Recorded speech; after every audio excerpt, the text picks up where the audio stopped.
Dear UNESCO World Higher Education Conference organizers and partners, delegates, and colleagues from around the world, thank you for joining us for this, the official presentation of the GUNi, that's Global University Network for Innovations, Higher Education in the World Report number 8, which is titled New Visions for Higher Education Towards 2030.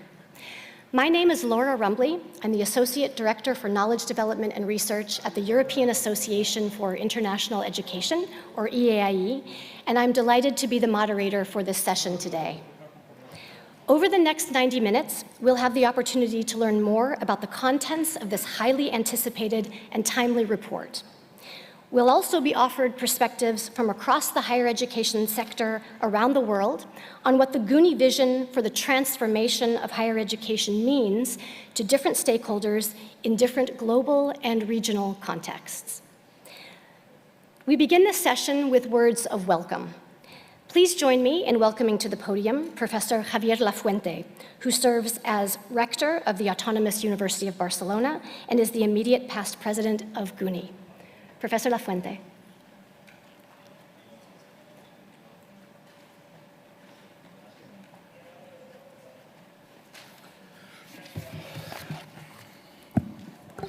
Good morning. UNESCO authorities, civil and academic authorities, ladies and gentlemen.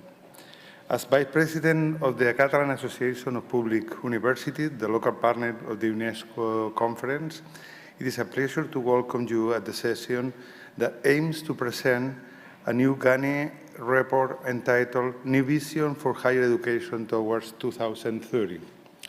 First of all, I would like to thank UNESCO for giving us the opportunity to present this new GUNi report in this conference, and La Caixa Foundation and the Catalan Agency for Development Cooperation for the financial support.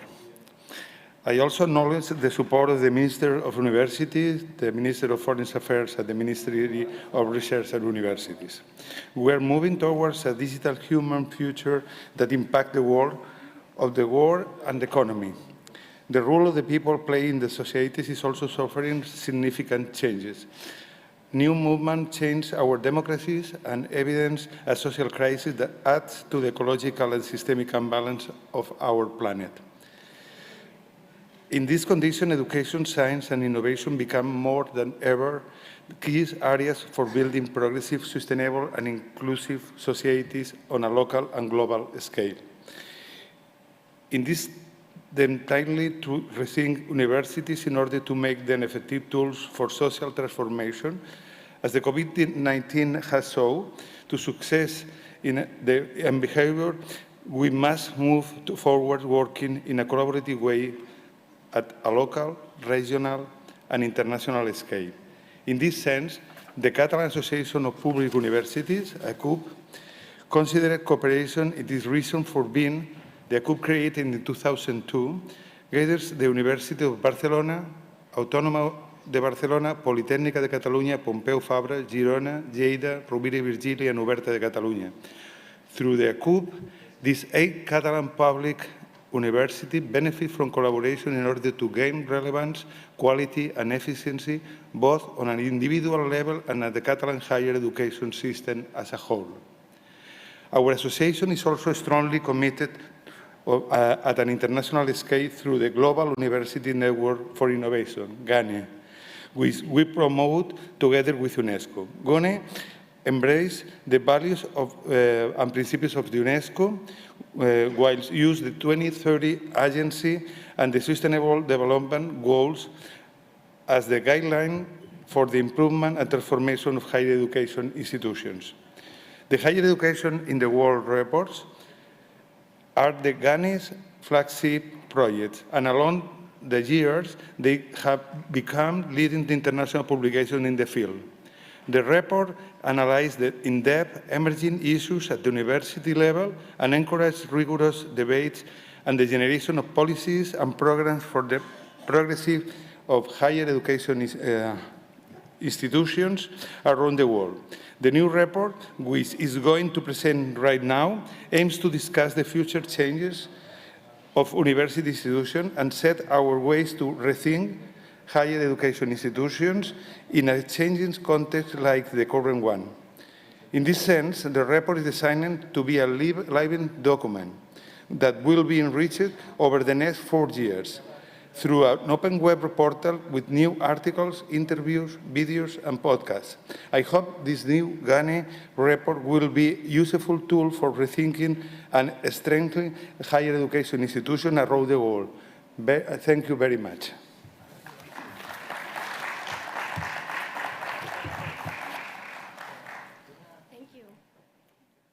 Thank you, Professor Lafuente. Next, please join me in welcoming Ms. Maki Katsuno Hayashikawa, Director of the Division of Education 2030 Support and Coordination at UNESCO, for her words of welcome. Ms. Katsuno, the floor is yours.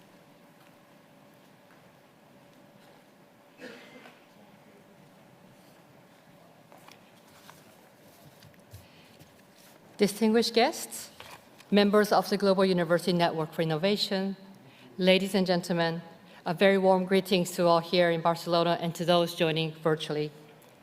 On behalf of UNESCO, it is my great honor to join you this morning for the presentation of a significant contribution to the World Higher Education Conference. The special issue of GUNi World Report Series number 8 is timely and needed. As we have seen this week, there has never been a more important time to establish new visions for higher education towards 2030.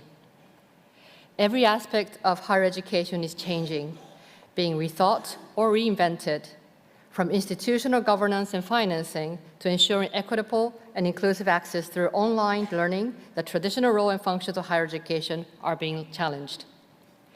To respond effectively, evidence is critical. Now, more than ever, we need to understand the place and purposes of higher education in diverse settings. Through informed debate, we can shape decisions about our collective future and the role of higher education institutions to overcome humanity's greatest challenges. GUNi's special issue can help to guide our thinking and response to shared challenges, especially for vulnerable learners and communities in different world regions. The insights in the special issue are important to inform us during these definitive moments. Here at the World Higher Education Conference, we have been working together over the last 2 days and today as well to identify the signposts and different crossroads to transform higher education. We are here to share experiences, knowledge, and innovation, and to develop a collaborative approach to realizing each of the SDGs, the Sustainable Development Goals.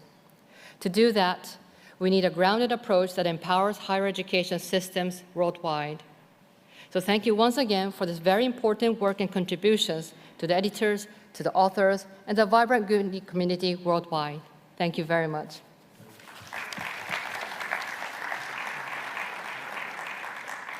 Thank you, Ms. Katsuno Hayashikawa. For additional words of welcome, we're joined now by Maria Espinet Alegre, Chief of the Education Area of Fundación La Caixa.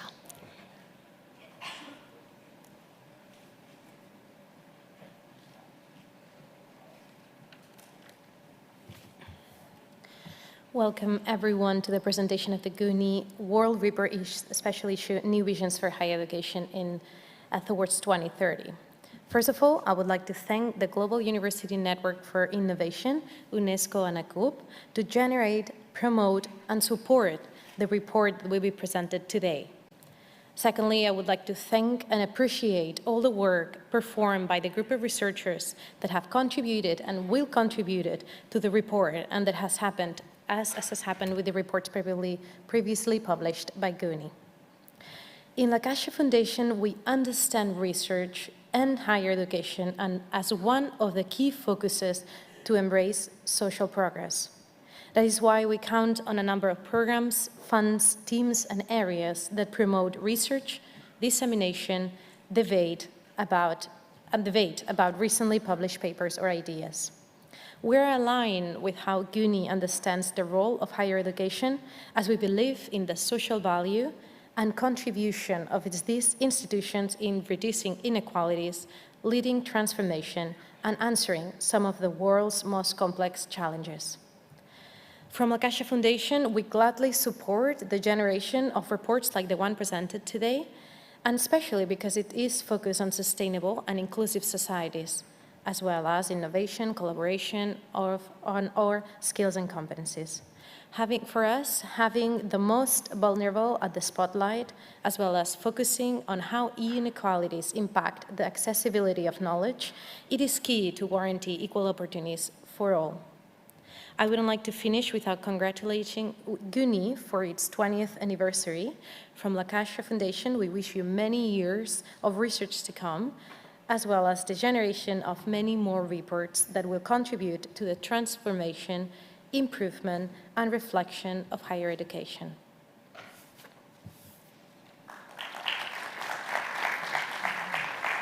Thank you very much, Ms. Espinet.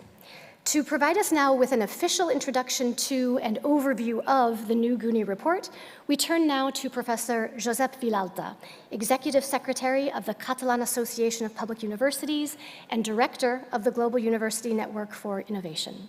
Professor Vilalta, the floor is yours.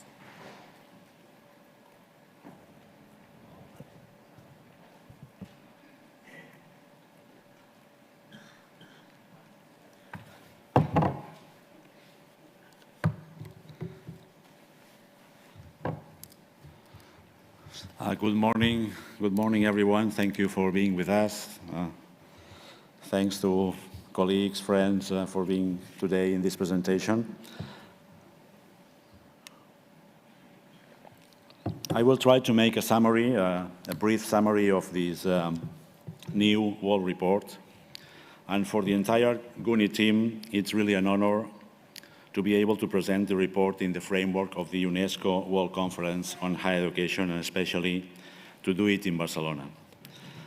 As you may already know, GUNi was created in 1999, just after the celebration of the first World Conference on Higher Education, with the main mission of following up its conclusions and recommendations and strengthening university systems around the world. In this sense, GUNi Network has been generating and sharing open knowledge on higher education around the world for more than 2 decades. In particular, as you know, the GUNi World Reports provides unique, innovative content that is shared with the sector as a tool for learning and transformation.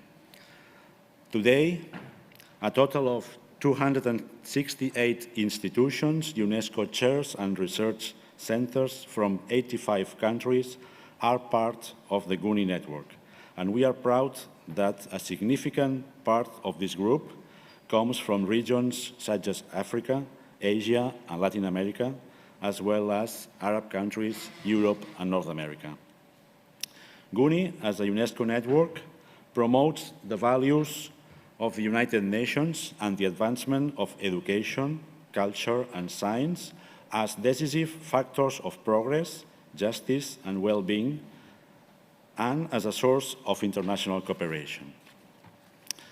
Let me just introduce you in a minute about our activities. GUNi's main activities include the elaboration of the World Reports, as we were mentioned before, the organization of seminars, workshops, and international conferences, the deployment of the 2030 Agenda in the field of higher education and research, the promotion of international projects, and finally, the dissemination of knowledge in higher education and university management.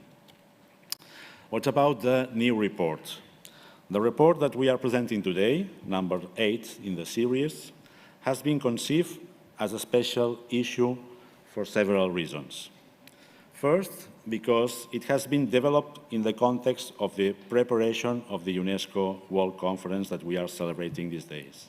Secondly, because it has been carried out at a time of great social, economic, technological, and cultural transformations. And finally, because it adopts a different format from previous ones, and because it is conceived as a useful document for a real transformation of higher education institutions. The report analyzes the present and future reality of higher education and focuses primarily on higher education institutions. In our opinion, these institutions will have to develop real transformation processes in the coming years. In this sense, the report aims to be a document of analysis, but at the same time, a useful instrument for those universities that intend to rethink and carry out transformation processes. I will return to this point later when I present the international call for action. What about the structure of the document? What about the logical structure of the document? The report is structured in three main parts, which I will describe very shortly. Part one, prepared entirely by the GUNi technical team, has analyzed what we consider to be the 7 main areas of transformation of higher education institutions. They are as follows. Yes, now they are appearing in the screen. These are the 7 main areas of transformations from our point of view.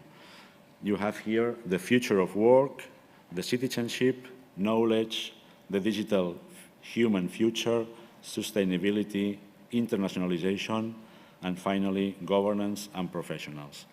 But we have been analyzing these factors in a specific way, in a specific values. For instance, if we talk about the future of work, we as GUNi are talking about training in competencies and skills throughout life. If we talk about citizenship, we are thinking on promoting humanist values and profiles in a changing world. Talking about knowledge, we are saying putting research and innovation at the service of social challenges. If we talk about the digital human future, we talk about constructing more inclusive and accessible universities. And for instance, about sustainability, we think sustainability for reinventing universities for a sustainable future. And for instance, if we talk about governance and professionals, we advocate for building resilient, innovative, and socially committed institutions. These are the 7 main parts of the GUNi report. Additionally, we have added an introductory chapter on the effects of the recent COVID pandemic. These are certainly not the only vectors of institutional transformation for universities in the coming years, but from our perspective, these points are indeed critical. Part 2 of the report, structured in much the same areas, has gathered the input of more than 90 experts from around the world.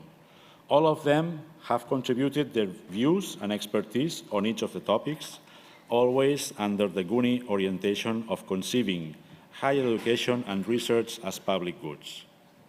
Finally, Part 3 analyzes the specific reality of the various regions of the world, also based on the analysis of experts from the different continents.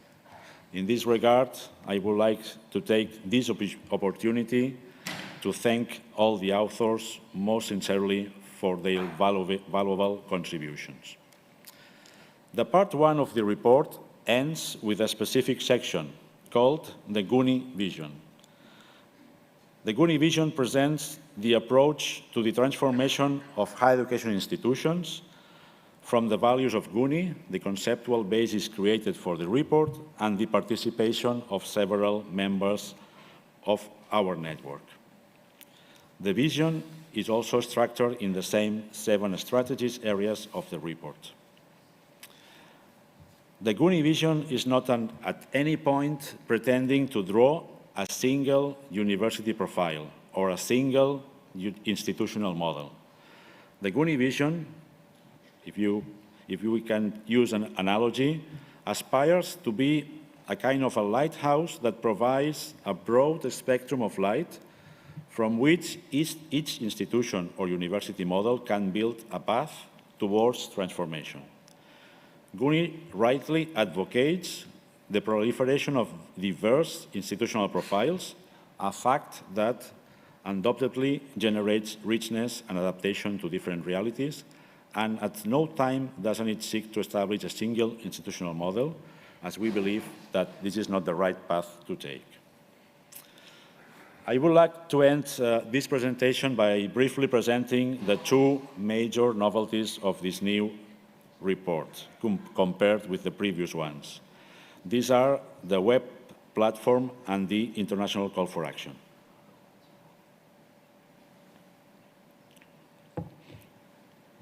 As you know, in recent years, we have published an extensive summary of the GUNi reports on paper, such as the one you have in your hands today, and at the same time, we have located the complete PDF document of the report on the GUNi website.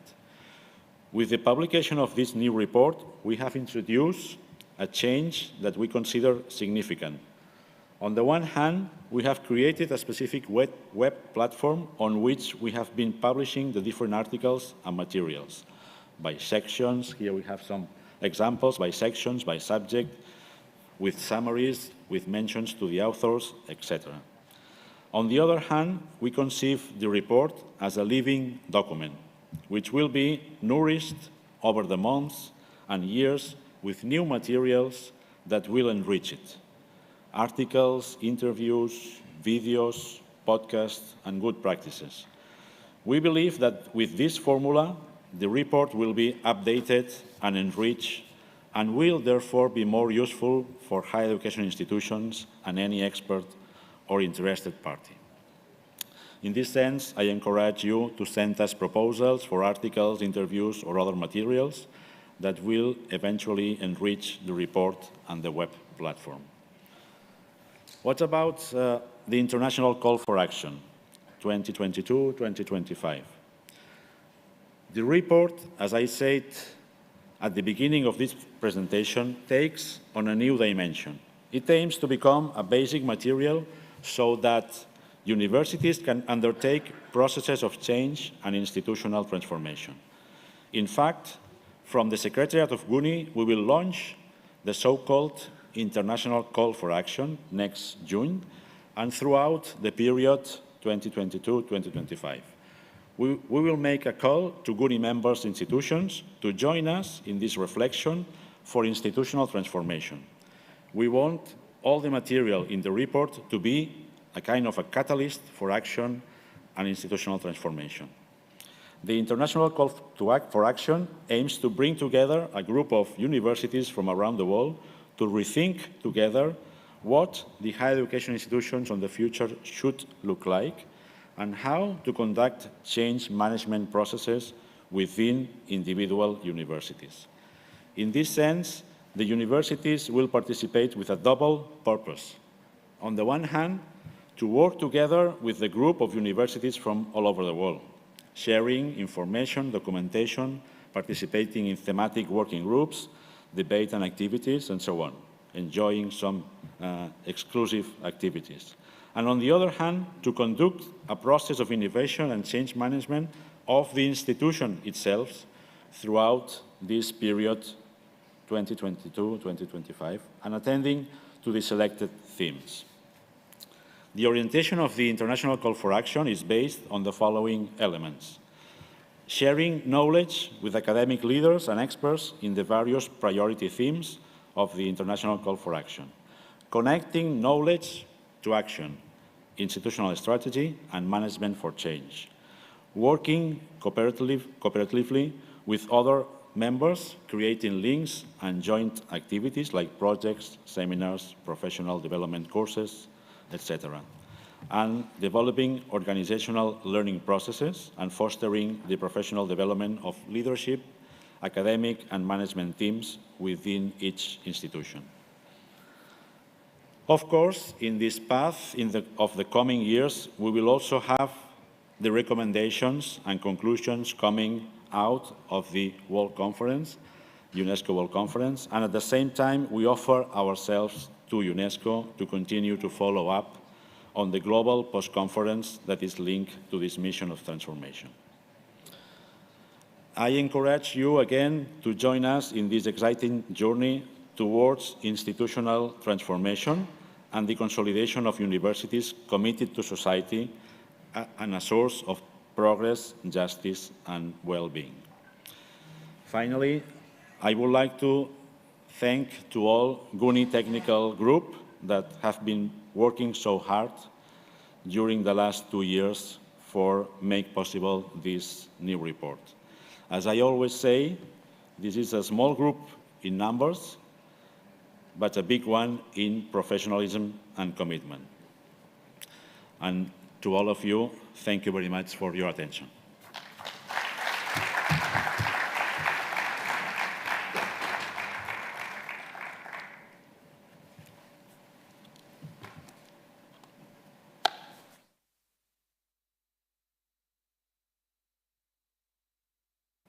Thank you so much, Professor Vilalta. Such an amazing body of work already completed and an extremely exciting agenda laid out for the future. With this fundamental understanding of the report's focus and the GUNi vision for the transformation of higher education in mind, we now turn our attention to the practical application and uptake of these ideas and aspirations. The overarching question for this first roundtable is, how is the challenging work of transforming higher education institutions in fundamental ways and across multiple domains, how is that work to be tackled and achieved? To help us explore this question at both the level of individual institutions and from the perspective of entire systems of higher education, I'm going to be joined on the podium here, on the dais here, by two very distinguished higher education expert leaders, whom I'd like to call forward at this time. Dr. Javier Grau, Professor Javier Grau, and Dr. Vidya Yaravdekar. While they're coming up to join me on the stage here, I'd like to say just a word about their backgrounds. Professor Javier Grau is the former rector of the University Rovira i Virgili, as well as the former Secretary General of Universities and Research for the government of Catalonia, and the former academic director of GUNi. He brings a distinctly system-wide perspective to this discussion. Dr. Vidya Yaravdekar is Principal Director of the Symbiosis Society and Pro-Chancellor of Symbiosis International University, a dynamic and highly globally engaged comprehensive university in India. Please join me in welcoming both of them to the stage now.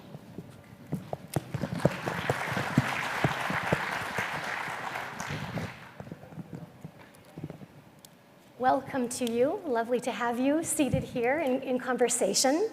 And I have prepared some questions in advance for you, but I'd like, as well that we have a bit of a dynamic conversation as things occur to you. The GUNi vision says, and I'm quoting here, "We advocate the promotion of institutional plurality as a source of richness and a necessary response to diverse social contexts and needs. What makes university institutions equal is the desire to achieve quality in service to society." I'd like to start with you, Professor Grau, with a question related to that. What are some of the key steps that leaders of higher education systems need to take to ensure this notion of institutional plurality and richness in a context in which it seems many higher education institutions are chasing the same kinds of objectives and indicators? Yeah, thank you. First, good morning, everyone, and I would like to congratulate GUNi, UNESCO, and ACUP, the partners, for this excellent report. And going to your question, first point is why a system needs diversity or plurality. I think that the question is plurality is needed because the vision is complex. The diversity and the complexity of the mission for a system of higher education and research, I will put together higher education and research, the complexity is to build for a given society what is nowadays known as knowledge society. And this has many, many aspects. To reach that complex mission, we should use any kind of institution. So we need a diverse kind of institutions. Usually when we think on universities, by default, we think on a comprehensive research university. And that's fine. But we need also some vocational universities. We need some technical universities. We need even universities of art, research centers, technological centers, and this diversity is what creates a system. But I should say that a system is not merely a set of institutions. What defines a system is the mission. So you need this diversity of institutions, because you have a diverse mission, but in addition to diversity, you need to have the common mission that they share. And this gives a lot of complexities too. Yes, it seems to me that ensuring that everybody is on board with that mission and understands their place in that mission would be a fundamental challenge. Yeah. One thing that you said at the beginning is that institutions are chasing the same kind of objectives and indicators. And if it is so, it's because the system is badly defined. If you have a good definition of the system, then each institution has its share of the mission that is different from the other one. And then the objectives should be, or should have some differences, and the indicators too. Excellent, thank you for that. Okay. So the GUNi vision places institutions really at the heart of the transformational movement. And one of the key action lines it articulates is both strong institutional leadership and, I'm quoting here, constant investment in human capital and the professional development of teams with strategic vision. I've always actually personally found it interesting to note that many institutional leaders have themselves never been explicitly trained for leadership, or leadership of universities particularly. So Dr. Vinny, I'd like to turn to you with a question about this as a leader of an institution. How can institutions around the world rise to this challenge of ensuring, and on an ongoing basis, that transformational leadership and management teams are in place? Yeah, first of all, let me congratulate GUNi for an excellent report, and I would request Professor Joseph to promote this and encourage promotion of this report to different parts of the world, and I can assure you that we can do this in India. Coming to your question, Laura, I think institutional leadership is extremely critical because finally it is the institutional leadership that defines a strategic plan for the institution and then promotes and encourages that plan, to be executed in its team. As educational institutions or universities, we've really not paid importance to human capital as much as maybe the corporate sector does. We don't have any formal training even to teach in classrooms, leave alone, the vision of what the higher education institutions should be vis-a-vis, sustainability, citizenship, and so on. And therefore, I think what we need to do is to invest in human capital first, and then training this human capital. And also develop leadership, because again, in universities, leadership is not really developed in a manner that it should be the way it is done in industry. Here it is maybe just the seniority of the number of years that you've served, in an institution actually makes you a leader. But so that is point number one, that developing the human capital, understanding the importance of human capital in educational institutions, and training them is extremely critical, because it is this human capital which is going to train the students who are the future of the society. So what they do, or the way they teach, and the way they are going to be trained is going to define the training of the students. See, teachers could train the students well in the skills for employment, but when you talk about citizenship, you talk about students thinking out of the box, students, having critical thinking skills. Have we ever thought of such skills amongst teachers? And I think that's where institutions need to invest a lot. And even the 5 or 6, I think 7 parameters that Professor Joseph just described, how many of our teachers are really trained to execute these or implement these in classrooms? So I think there is a lot of requirement of training of faculty in a perspective where they can be kind of train the trainers and then ensure that whatever the strategic plan of the institution or the leadership is really executed well amongst all the stakeholders, and obviously including students, the community around you, and so on. So you've mentioned the 7 dimensions of the GUNi vision, which I think are really important in our conversation today. I wonder if I might ask both of you to reflect on 2 or 3 of these 7 that you find most particularly urgent or relevant at the system level or at the institutional level around the world, based on your experience in this kind of global conversation. So from sustainability, the digital human future, the future of work, citizenship, research and innovation at the service of social challenges, internationalization, governance, and professionals. What are some of the key pieces of that pie that speak to you? Professor Grau, would you like to answer that? Yeah, I think the proposal of GUNi in this report is a very wise one. It's, the 7 axes are well defined, and it's difficult to choose one of them. But I would begin with sustainability. Anything that we do nowadays has to think on sustainability, because the state of the matter right now is unsustainable, and we cannot continue like this. So any activity, any policy, any strategy has to begin in thinking on sustainability.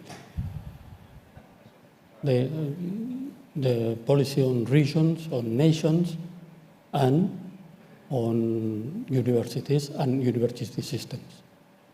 They have to act and behave sustainably. But for universities, there is another must, because they educate people. So they have to embed the sustainability within the curricula. That's a main question that I think this report is highlighting. The education of new generations, the education of new leaders, or the next leaders, that will have to face the big challenges that the world has for climate change or for having an unsustainable activity. Those curriculums have to, let's say, educate these new students in a natural way. The curriculum, I would quote the Higher Education in the World 6 report towards socially responsible universities, because there they were emphasizing on this need on the curriculum, to identify the curriculum at the place, to treat local interest, but also global trends and challenges. And we don't have any bigger challenge than the sustainable of our world. So that the core of the educational offer. Very nice, thank you. Dr. Vidya, what are some of those key GUNi vision components that speak to you? So, Laura, personally, I feel that these key components, or the 7 components of the GUNi vision plan, are like, beads in a garland. So you really cannot segregate each and say that this is important, that is not. Of course, sustainability is at the core of everything. So whether it's sustainability and citizenship, I think these are 2 very important, parameters on which, the university must function, because finally we have to ingrain sustainability, as my colleague very rightly said, into the curriculum. I mean, how many of our students are really bothered about what's happening all across the world? They're only bothered about themselves, they're getting jobs, training themselves and skilling themselves for employment, which I know is important. And that's when we lead future of work or link future of work parameter to this. But while you're doing this, you have to be bothered about the society around you, the earth around you, and how many of us as university leaders really teach this in the curriculum. So we see so many universities across the world now actually establishing centers of sustainability or centers of climate change, so that some kind of education is provided in the formal curriculum on this. So sustainability is important. Citizenship, again, is very important. While you can be proud about your nation, about the country that you live in, or you work for, but then you have to believe that you are a global citizen, and therefore understanding different cultures, being sensitive to them, and we see what's happening all across the world. Can we really prepare our students to a future world where they believe that the whole world is one family? There's an Indian mythological saying, Vasudhaiva Kutumbakam, Udaracharita Nam Tu Vasudhaiva Kutumbakam, which means the men and women with broad mind and noble minds believe that the world is one family. So can we really create a change in mindset so that we train our students to become citizens of the world, believing that they are a part of this whole universe and the world. So I think these are two important parameters according to me, while each one of them cannot be segregated. It is true, it's very hard to pull them apart independently and look at them as separate dynamics. So we're dreaming big. The GUNi vision has a very exciting, forward-thinking mode for what we'll be doing in higher education. I wonder if we could touch briefly on the challenges that we may face in that process. And I wonder particularly around this notion of change fatigue. We all, as a planet, have been through a lot over the last couple of years, being asked to make a lot of dramatic changes very quickly in response to different developments. But I think even preceding that, in the recent decade or two, lots of changes in higher education in different parts of the world. How do you perceive the appetite for deep, fundamental, sustained work in this area of transformation at the system level and at the institutional level? Dr. Vidya, do you have any thoughts on that? Oh yes, as a country, I come from India, and as a country, we've seen the national education policy being rolled out 2 years ago in 2020, and we're actually waiting to see the change in higher education system, the transformation of the Indian higher education system. Some things have happened, some things will take some time, but yes, at least, there is a will, for change, and there is a blueprint that has been created so that, institutions can change. What you're saying is very right, Laura, that change is not something that people within institutions can take it, but then, I would say nature has really created these last 2 years for all of us to change and rethink and reboot ourselves with the pandemic. Who taught online as much as what they're teaching today? And the best part of this online education has been that it's not just that we mitigated the crisis of those 2 years of absence from work, but I think the inclusivity, as we talk about, now teachers are so well trained in online education that now you can actually reach this education to the unreached. So some positive things have happened, maybe because it was a nature's call, maybe because it had to be done, and it was enough for us to function in silos, be selfish to only cater to your own institutions, to your own students, and not to the others, the communities that really require the kind of education that institutions give. So sometimes it is thrust by nature, and I'm glad it has happened, a positive aspect of the pandemic. The second, of course, policies in countries have changed again as a response to this pandemic, and as I just mentioned about India. And I think somewhere institutions, universities, and specifically higher education institutions have realized that even if we go slow, we need to transform for the benefit of sustainability, for the benefit of the cause of human citizenship. And I think all of us have decided to do that. And I'm very glad that whether it's the National Education Policy of India that has created a blueprint, or even the GUNi report that I see and I've just read, these are kind of blueprints for institutions to follow. I mean, even if they pick up a few points slowly but steadily, I'm sure change will happen. Dr. Grau, your sense of appetite for change, yeah. I agree. I think I can relate this question to the first one of the systemness, about the complexity of the system. And one of the axes of the GUNi vision is internationalization. I try to relate both. Because institutions are facing this continuous need of change, I think because the process of globalization. Globalization is something that obeys the second law of thermodynamics. It's an irreversible process. It will, despite pandemics and despite the horror of this actual war that we have in Europe, despite all of this, the globalization will not go back. And the world will continue to get smaller. And institutions, nations, regions, they have to resituate themselves in this world. And this is, again, a very complex and very demanding process. For all institutions, internalization is a must. But for universities, again, they have an additional burden on internationalization. They have to educate global citizens. And this, again, refers to changes, to continuous changes on curriculum and all the activity that university has. So that gives a lot of pressure and fatigue. Yes, indeed. Yes.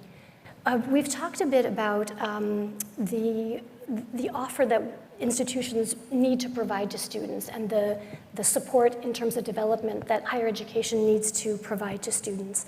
I wonder if we could talk a little bit about students as actors and agents in the transformation process. Was curious about your perceptions of the role of students in helping push forward some of these developments within institutions and within systems of higher education towards a new kind of model and a new way of being. I'm thinking a lot here about students pushing so dramatically for work in the sustainability arena. Do you see students in a particular light as being partners in this process of transformation? Sure, This is go to me? ahead. Yeah. Okay. Yes, of course, students are the main actors, I think, for our existence of higher education institutions and all of us as academia is because of students. And I think they are the main actors in the whole theater, in the whole drama.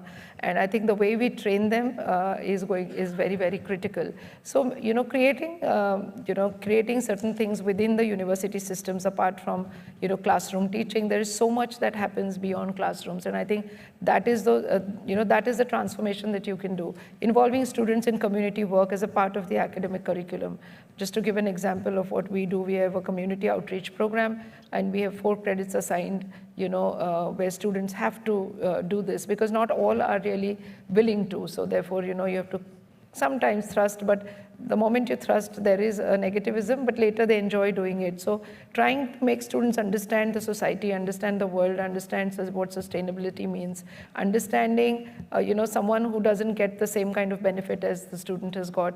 All these things are building of characters and personalities of these students. And I think the role of education or the role of universities is not just about skilling people for employment. I think it's all about, creating a good citizenship and creating individuals with better characters and personalities so that they go and contribute, the vision of the university to the world. And I think, so they are the major actors. And I believe, at the young age that they join us, they are in a position where we can transform them, and through them probably transform the world. Yes, they are the main actors in the education process. But I have mixed feelings about that, because from one hand we see positive signs of involvement, of engagement in the general policy. There are some demonstrations of young people asking for new ways of doing things. But I don't see so much, at least in the Spanish university. At least in the Spanish university, I don't know. From our side, I see some apathy that we should try to reverse from the directions of the universities, from the activity in a classroom. Some good experiences in that sense, to me, are things like learning service activities within universities that engage students with the reality of their society and the needs of their society. And this gives rise to another engagement. So the university has to incorporate those strategies, seeking for the engagement of students at local and global level. Because, of course, we need that engagement. Yeah. Laura, here I'd just like to also make a statement on the diversity in classrooms and the diverse discussions that can happen in classrooms. And therefore, I think here global student mobility, internationalization plays a very important role, because to not just understand, the area or the region or the country that you live in and its problems, but to understand problems of the world and how do you bring in those diverse discussions. And again, sorry, fortunately through the pandemic, when you had co-teaching and collaborative online international learning happening so much more than what had happened earlier, you also had teachers who actually from different parts of the world came and taught. And there were teachers who did co-teaching with, say, an Indian teacher and another teacher from some other part of the world, teaching students who are again sitting, virtually from different regions in the same classroom. I think these are innovative models that should continue. They shouldn't stop after we moving on to offline again, but should continue so that, the students from across the world get the benefit, and not just, the students from a particular region. Very good. You're being so gracious, allowing me to pepper you with all these different kinds of questions. I have a rather difficult one, I think, next for you, but it's really intriguing to me. We live clearly in an age of disinformation, an age in which traditional sources of authority and knowledge are really being discredited or questioned or cast in a very unsettling light.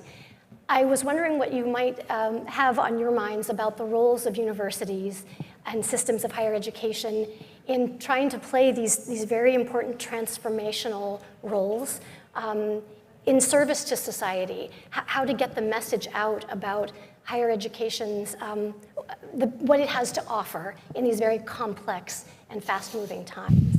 I don't know, Professor Grau, if you have any thoughts on the work ahead in that arena. Yeah, we have to take into account, because there is a problem there, the problem of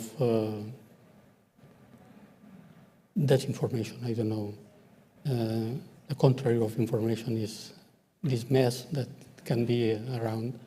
And in this situation, systems and institutions, they have to take this into account and to have a strategy, to have a policy to treat the problem. Of course, again, the curriculum is the key to incorporate within the classroom, the activity, more and more critical thinking. We need, this has been like this always. Critical thinking is something that university has to provide to their students. But nowadays, it becomes, it's higher in the list of activities. Because without this critical capacity of distinguishing levels of information, we will not have complete citizens. So what I say is, from the responsibles of a system and from the responsibles of an institution, they have to think specifically on that problem and to incorporate that on their strategy. So I think misinformation, more than misinformation, I think there's too much of information available, and the role of teachers has changed, Laura, now. I mean, from providing information to providing the right information in a world which has, the internet and the digital space provides the student with so much of information that I think the role of teachers is to facilitate the right information going to a student and using it for a right cause, because otherwise then you see, great engineers, doing not the right kind of work. I mean, most terrorists are engineers, so they channelize their energies for something wrong, not for something right. And I think that's where the role of teachers is very, very critical. So I feel in the whole process of transformation, in the whole process of finding the right information and applying that information for a right cause, it is the role of the teacher that is very, very critical. Fantastic. So to draw a line under this very wide-ranging conversation that we've had, I'd like to ask both of you to give a little characterization of your levels of optimism or pessimism when you think about this work ahead for higher education. Dr. Vidya. Oh, I've always been optimistic, and I will continue to be. As I said, that even in every dark cloud has a silver lining. Through the last 2 years, that all of us across the world went through a phase that I hope that we never go through. But even then, there was a silver lining, as we said, that digitalization improved. It got people so much together. Even the kind of webinars that were held, we had people from across the world coming together and discussing the same subject, which never ever happened in the past. So I'm a very optimistic person. I think these kind of blueprints, whether it's the National Education Policy of India or the GUNi report, does provide a nice infrastructure or a blueprint for institutions to follow. And therefore, even if they follow a part of it, I think the world will be a better place for students to learn, and the institutions will be far more transformed than what they were before. Fantastic. Final word to you, Professor Grau. Well, it reminds me that I'm former. It's something that biology is about. And being former of many things, I'm still optimistic. It's clear that what I said, globalization is making things complex, but we are advancing. Never as before, the world has been so healthy, so educated, so all the overall indicators are evolving positively, despite of that we have big problems, of course, a problem of sustainability the first. But the indicators of the world are positive, and among them is education.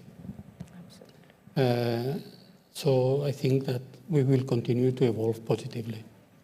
What a very nice way to end this roundtable. Thank you so much, Dr. Vidya and Professor Grau, for your inputs on these many different questions. It's been wonderful to speak with you. Thank you. Thank you, Laura.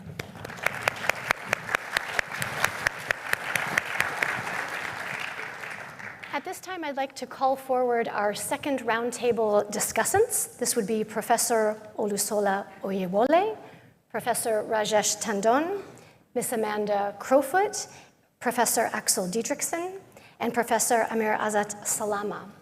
While we're making this transition, please just relax a moment. Our speakers will be joining us here as they get their microphones settled, and we'll continue the conversation in just a moment.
I will get that afterwards. Thank you. Welcome to all of you. I think we are coming with water.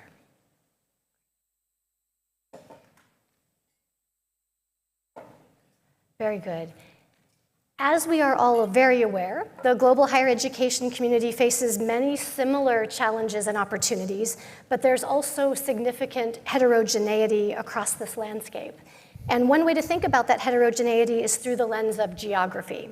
So our second roundtable in this session endeavors to bring into focus how GUNi's transformative vision for higher education looks from the perspective of major world regions. We are extremely privileged to have with us here today 5 colleagues from very different regions of the world to share their perspectives on some of the most salient regional dynamics that will have a bearing on the possibilities to advance a transformative agenda for higher education in the coming years in those specific contexts. So first, a very quick round of introductions. Immediately on my left here is Ms. Amanda Crowfoot, Secretary General of the European University Association. To her left is Professor Olusola Oyewole, Secretary General of the Association of African Universities. In third position there is Professor Rajesh Tandon, Founder President of the Society for Participatory Research in Asia and UNESCO Co-Chair in Community-Based Research and Social Responsibility in Higher Education. Next to Professor Tandon is Professor Amir Azat Salama, Secretary General of the Association of Arab Universities. And rounding off our row here is Professor Axel Dietrichson, President for GUNi Latin America and the Caribbean. A warm welcome to all of you. Thank you. The GUNi vision for transformation of higher education institutions sets out an ambitious roadmap for engagement, impact, autonomy, accountability, internationalization, and so much more. This is and will be very challenging work. So in this conversation, I wanted to focus on your perceptions of the key challenges the higher education institutions in your respective regions face when it comes to this transformational vision that GUNi's outlined. And in addition, some sense of what you see being done to address those challenges or that has already been done. So we'd like to cover those kinds of questions. So Amanda, since you're closest to me, I wonder if you might give a thought about those issues. Of course. Thank you so much, Laura. Good morning, everybody. I think I'd just like to preface my answer with a comment about diversity. I'm really pleased to have heard so much this morning about the diversity of the higher education system. And I think it's really important to recognise that even within a region, institutions are vastly different. Each national system, exists with its own specificities. Every institution has its own strengths and weaknesses. And I think there's no single pathway to transformation. And I think related to that, I think it's important that we don't assume that everything has to be transformed. I understand why we're talking about transformation. It's obviously very, very important. But I'd like to recognise that I don't feel that this is a sector in deep crisis. It's a sector that can be strengthened. Clearly, there are things to be done. But I think we also have to recognise that it's a sector, the higher education sector, that's also been successful and flexible and is resilient. So I think in a lot of areas, we need to be thinking about evolution rather than revolution. Having said that, clearly there are things that need to be improved and worked on. In 2021, the European University Association produced its own vision for universities of the future called Universities Without Walls, a vision for 2030. And we tried to highlight what we thought would be the key priorities for action and key issues and challenges going forward. And I'm really pleased to see how much what we said in that kind of resonates with what's said in the excellent GUNi report as well. So I think it's good that there's a kind of degree of coherence. But I wanted to particularly in terms of challenges from a European perspective focus on two things briefly, where we think really we have to put in a lot of effort in the coming years. The first is about the reform of academic careers. We really need to think about the way we assess careers and the way we assess research. And how we do this needs to evolve to reflect the reality of the world that we live in. For example, we need to take open science into account in the way we evaluate. We need to really promote the parity of esteem between research and teaching and learning, and also the recognition of the many other functions of a university. We need to have a wider definition of impact than we do at present. We need to look beyond traditional bibliometric indicators. And we also really need to put some effort into making academic careers less precarious and more flexible. And on your issue, your question, Laura, about what's happening, this is something where a lot of attention is being given in Europe at the moment. For example, on the issue of the reform of research assessment, there is work going on to put together a coalition of the willing of institutions ready to actually implement and look at new ways to assess research. So I think there are some positive indications, but more needs to be done. And my second point, I will touch on briefly, is I think we really need to strengthen civic engagement of universities. Universities have a responsibility to support civic values. They need to be able to actively contribute to public debate. They need to foster evidence-based discussion. They need to counter misinformation, to come back to what you were talking about in the last discussion. And they really need to communicate and explain science and research. And I think we could do better at that as a sector, definitely.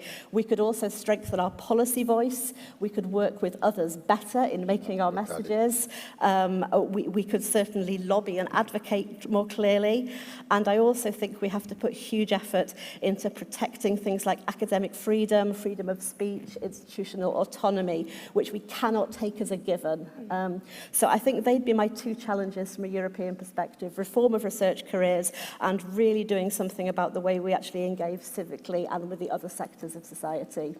Fantastic. Thank you so much. It's going to kill me to not unpack at length each one of these things before we even get on to the next contributor. And I think that will be a problem in this conversation, but very useful beginning. I think jumping off of what you mentioned as your second note there about civic engagement, I might go to Professor Tandon because of your background in community engagement, just as a way of moving in a certain direction. May I turn over to you with your reflections? Thank you. First of all, congratulations, GUNi, for Report 8.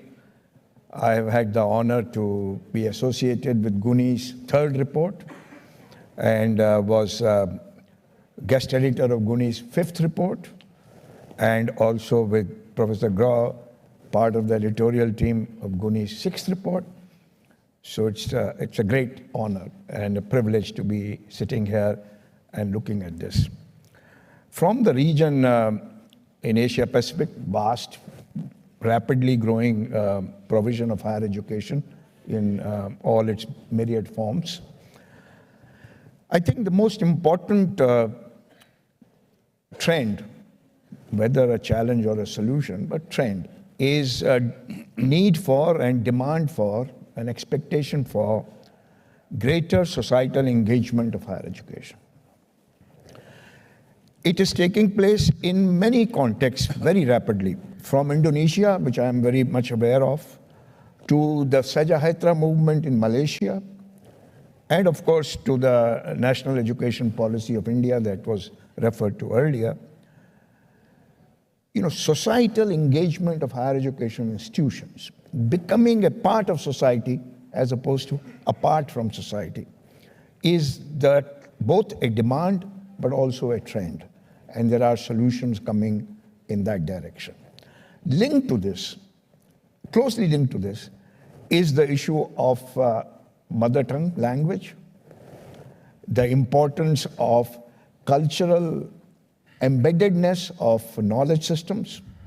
I am delighted to see UNESCO report being released on the opening day of the conference, which talks about dialogue across multiple epistemologies, different ways of knowing, because of the old histories of cultural traditions in Asia-Pacific region, where people have been involved in producing knowledge before even universities came into being. So this disconnect between the knowledge system inside academia and the knowledge in the real world in the communities is gradually being challenged and bridged. Both trends are happening, and I think it's important to recognize that diversities of languages is an important tool to understand multiple knowledge systems as well. The third point that I think is very relevant from our context is situating higher education within the framework of lifelong learning. I know that in Europe this trend happened some 20 years ago, but in our region, there had been historically segmentation between primary, secondary, tertiary, and what was called adult education. For the first time, we are seeing a comprehensive view that learning happens both in institutions and in the real world, at workplace, in family and community, and higher education institutions are being called upon to link themselves to multiple sites of lifelong learning. So those who are not just left out of the higher education system, but those who are looking for new competencies, new skills in the changing context, are our universities and higher education institutions reaching out to them, not with pre-packaged courses, but in collaborative way of designing, co-designing what they want to learn and how institutions of higher education can provide that. So I think these three broad trends are both, as I said, challenges, as well as there are solutions. And in the chapter that we wrote, we describe some of those examples in this. Thank you. Thank you. So connections with society, drawing a red thread through a lifetime of learning, and linguistic diversity. And I'd like then, I think, to pick up on that final point, bringing some linguistic diversity to this panel, Professor Dietrichson. I wonder if you might share with us your thoughts from Latin America and the Caribbean. Muchas gracias. Quiero también.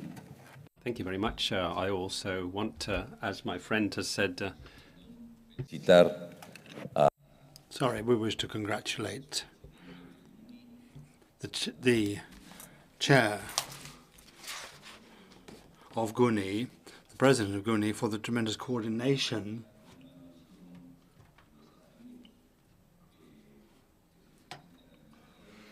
which is looking like it's shaping up very well to meet the challenges of this new age in the framework of GUNi.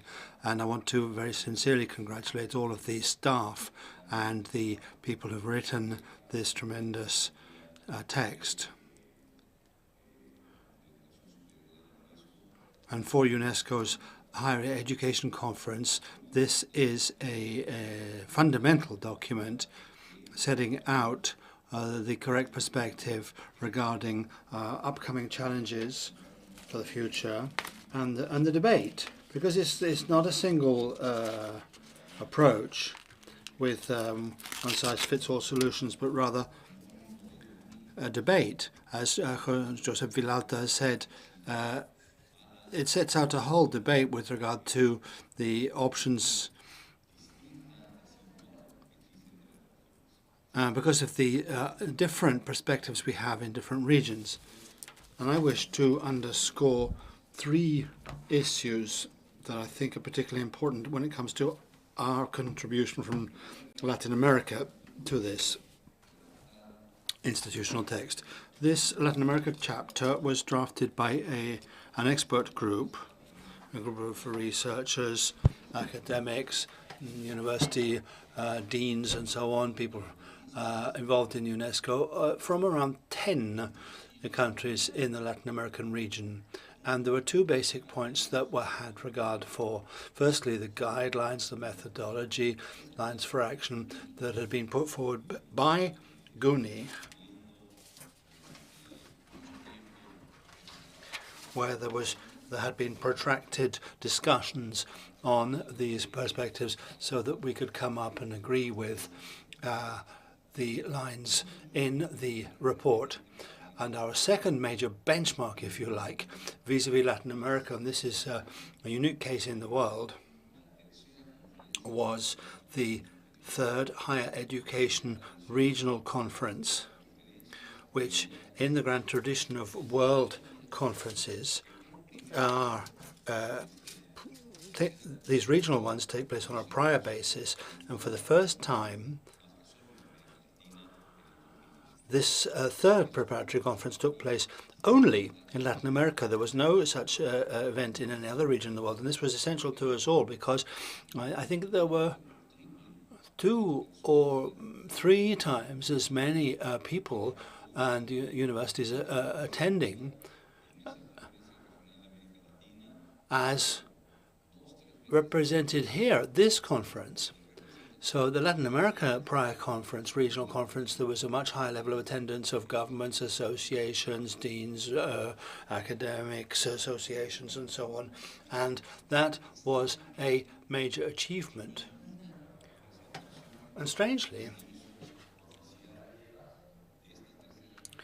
in none of the official presentations on or reports on that third regional conference was this point made, and the point that this was the only such regional conference in the world.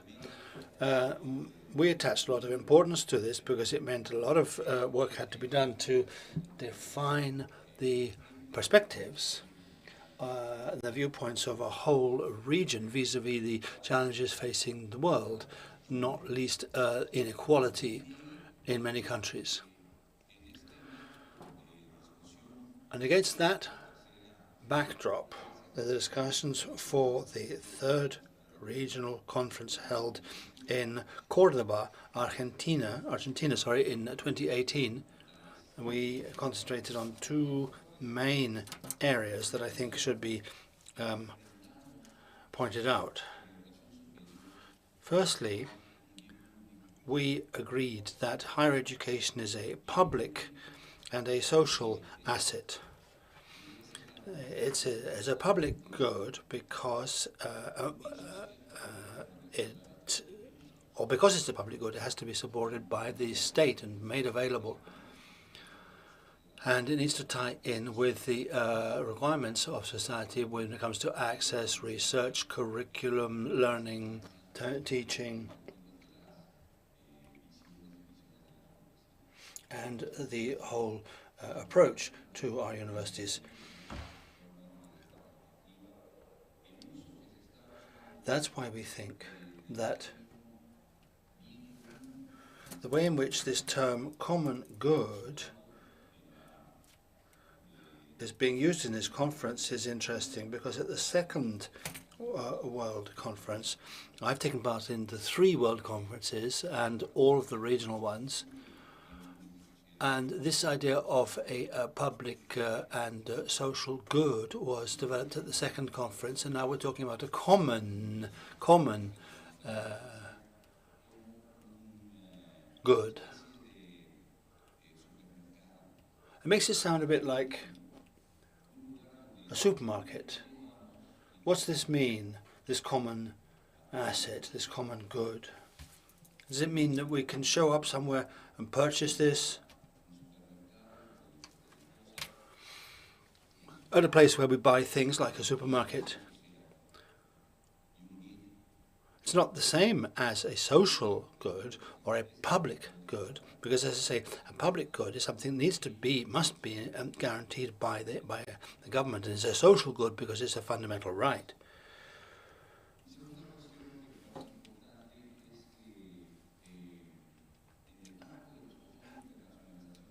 Another point.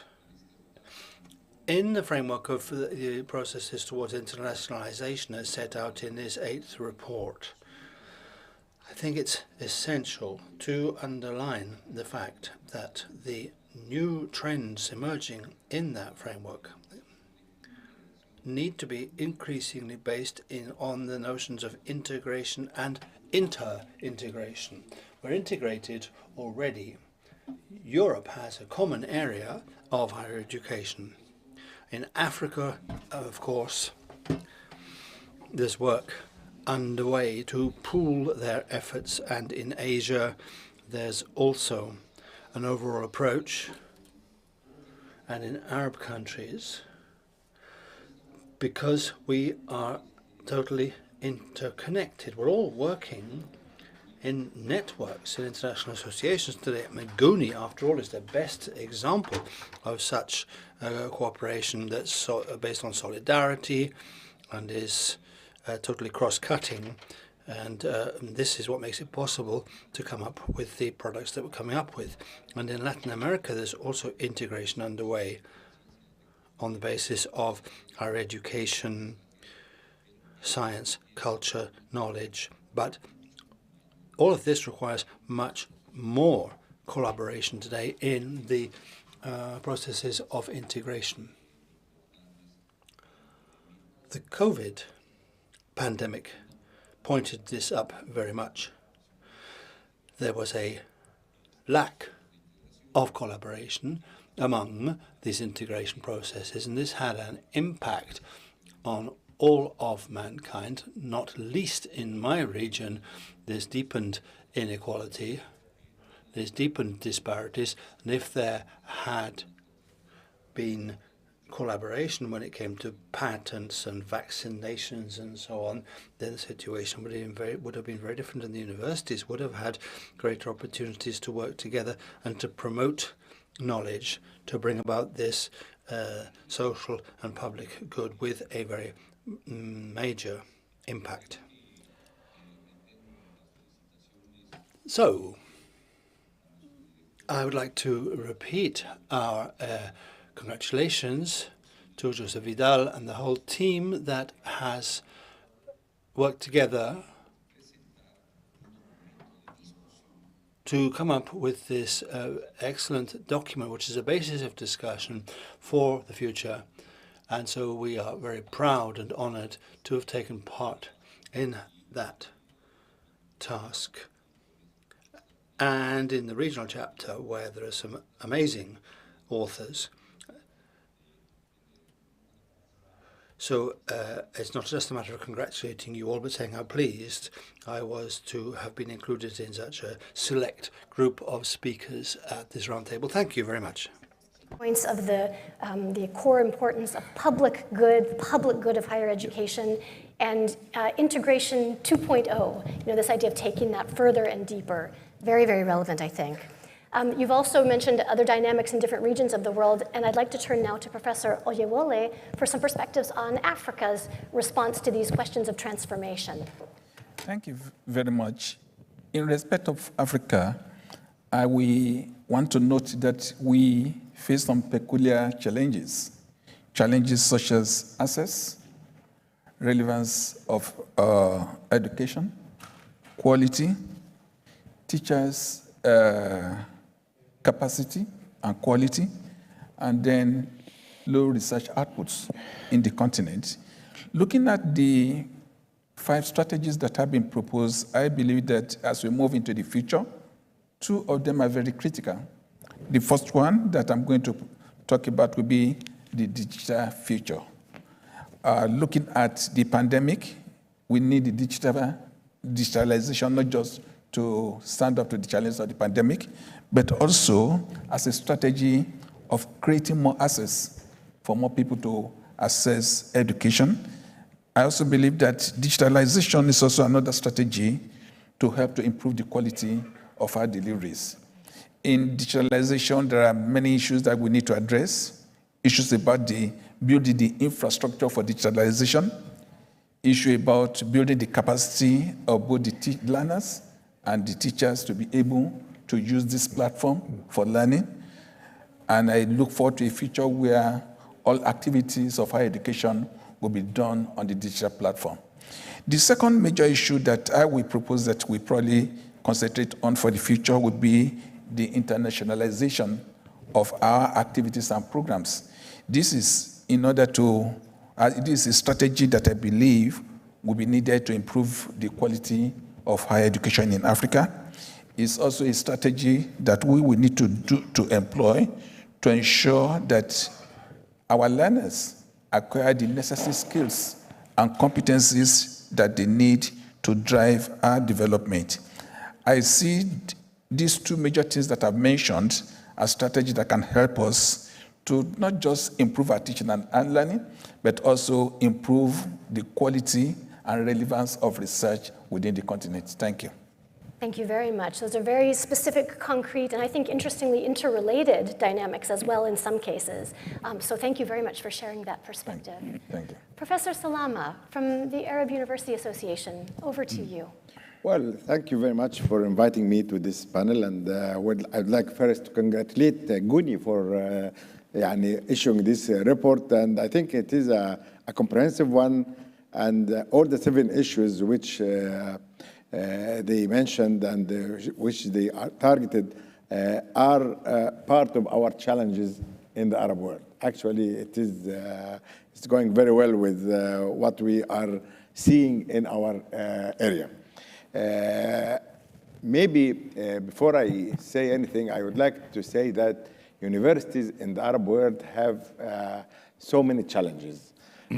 But when I'm saying so, I should say that the Arab countries are not, we cannot regard them as one region. Maybe they all speak Arabic, but still we have we can divide them into 3 clear regions. If we are talking about the Gulf area, for example, then we are talking about the countries, the developing stable Arab countries, and then we have a 3rd group, which are the Arab countries with conflict, as we can see nowadays. So the challenges are different. When I would like to pick 1 or 2 or 3 or 4 of them to mention here in this panel out of the great number which we have, let me concentrate on the governance issue. The governance issue, I think, is one of the very important issues, which I think can play a major role in improving the higher education. As we can see and we know that in most of the Arab countries, there is a centralized system which manages the higher education system. That's the first thing. The second point is maybe when I'm talking about, we can mention here the educational outcomes and development. Well, of course, with what happened and the improving and the fourth generation industry, revolution industry, and the new jobs which is emerging in the world nowadays, I think it is important that there should be a bigger and a larger link between universities or higher education systems and the industry and the jobs required for the future. Maybe this is another major challenge which we need to address actually in our.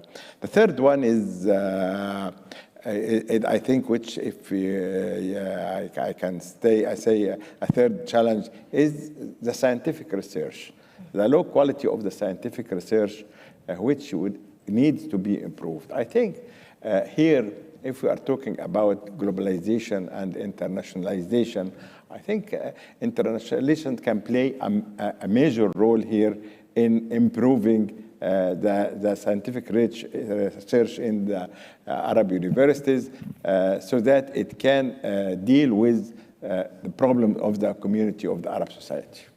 Well, this is maybe some of the challenges which I wanted to show you in this panel.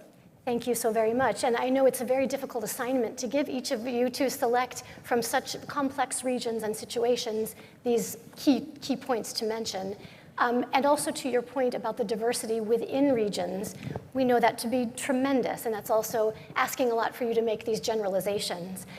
We do have a couple of minutes left, and there was one thing I wanted to pose to all of you as we think about this discussion through a regional lens. Your perceptions of the importance of interregional engagement to advance the transformation agenda. Maybe some reactions about how important is it right now for your particular regions to really think more intra-regionally at the moment? Or is it perhaps more important to think beyond that and think more inter-regionally? So just some reactions to that notion. Does anyone want to grab that? Amanda? No, sure. Happy to.